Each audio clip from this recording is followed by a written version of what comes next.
everyone. It's Can Do Dave here again, and I'm here with Jono. How are you today, John? Real good, thanks. Real good indeed. Mate, how's your week been? Really busy. Work has been busy because everybody's getting ready for winter, so I'm having to do lots of outside work, even at my own home, because there's painting, there's putting in retaining walls and all sorts of things. You were working on that last time. Still working on it, but it's almost finished. Excellent. Yeah, I've tried to be my usual self and do as little as possible. But, yeah, we have cleaned up under the carport a bit and around the studio. You know, I've got to make it look nice when people come in. So, yeah, it's been busy and it's been cold. Oh, Very yeah, cold. been cold. Yes, at night I've been waking up at about 4 o'clock in the morning and turning the air conditioner on heat. Right. Well, actually, yeah, I don't have I tend to generate a lot of heat within my own body, but I need a bit of a kickstart to get me going. I sort of reach for the old hot water bottle again.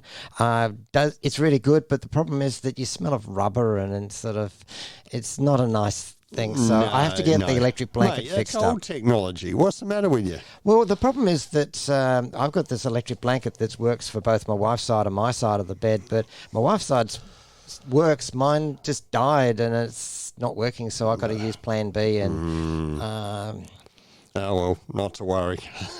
You'll be right, John. Just throw it out and get a new one, mate. I think I'm going to have to. Well, it's Mother's Day soon, so yeah, that's right. It's Mother's Day, so you know, get a new electric blanket.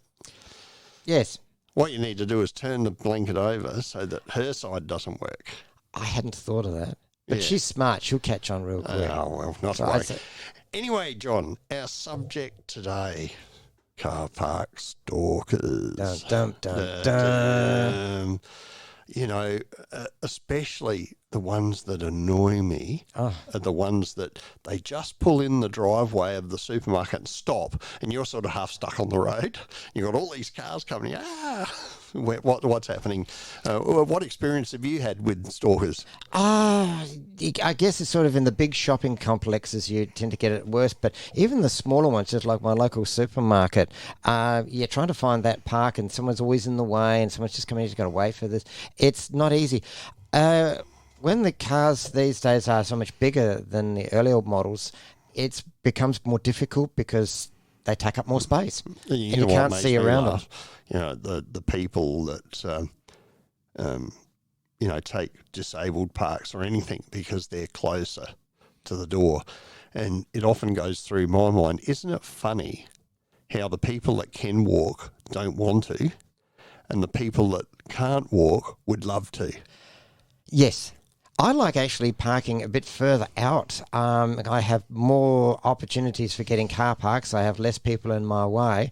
Sure, I've got to walk a little bit further, but getting out is a lot easier, and it's not the hassle of getting closer to the shop door. It's really funny. I've got a disabled parking permit because of my ankles.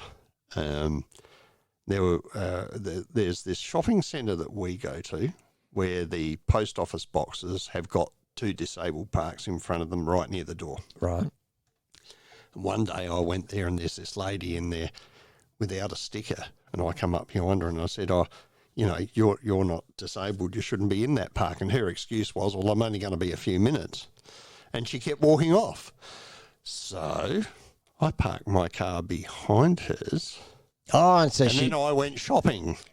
So she couldn't get out. She couldn't get out. And when I come back, she's there going out of her tree. And I said, well, don't park in the disabled spots. You can walk, And now it's taken you twice as long or 3 times as long because I've just pulled in behind you. So it's sneaky, but it's effective. Yes. And as I said, it really mucks up the flow of a car park to have stalkers that sit there waiting, especially when they wait for people to load their trolleys. Like if they've loaded their trolleys and they're just about to get in their car, well, okay, sit there, wait for them to come out and go in. But don't sit there and wait for them to particularly people who want a specific parking spot. They want that spot. They would not. They wouldn't park, 3 or 4 lanes a bit further up. That means, heaven forbid, you've got to walk another 20 feet. I had a friend who really was a car enthusiast. And he would always park as far away from everybody else that he So could. you don't get your And doors walk. bashed. Yes. And you know, you go into a supermarket these days, and because they try to pack so many into the park, like most of them are gone for the 90-degree parking now, Yes. so that they can get that extra car parking at every row. And of course, and then they bring down the width. You know, they're supposed to be 1.5 metres or something, but then they come down to 1.4. Well, as I say, cars are bigger these days. Yeah. And backing in and getting out is more difficult because the cars are bigger and the car parks are trying to squeeze more into it. It That's right. compounds the situation. Yes, it's totally a weird setup. Like, it's one of my pet hates, shopping centres. I can't stand them. I only go when I have to, and then I park on the outer side. Yeah. Sure, I've got to walk a bit further, but it's less complicated, and I don't get as angry as much. Right. Well, look, I'm just going to say to everybody that's listening, just write in the comments and tell us your experience with car That'd be park good. stalkers. Yeah. I'm sure so many people have the similar sort of things. And Next week I'll have to have my pet haters people. No. You know I'm going overseas, don't you, to get away from people? Yes, you're going on holidays. You're going over to an island. I am going over to an island, and hopefully it's going to bring my sanity back. I think you could do with a good holiday. Okay then, John, thanks for being with us. We'll talk again next week.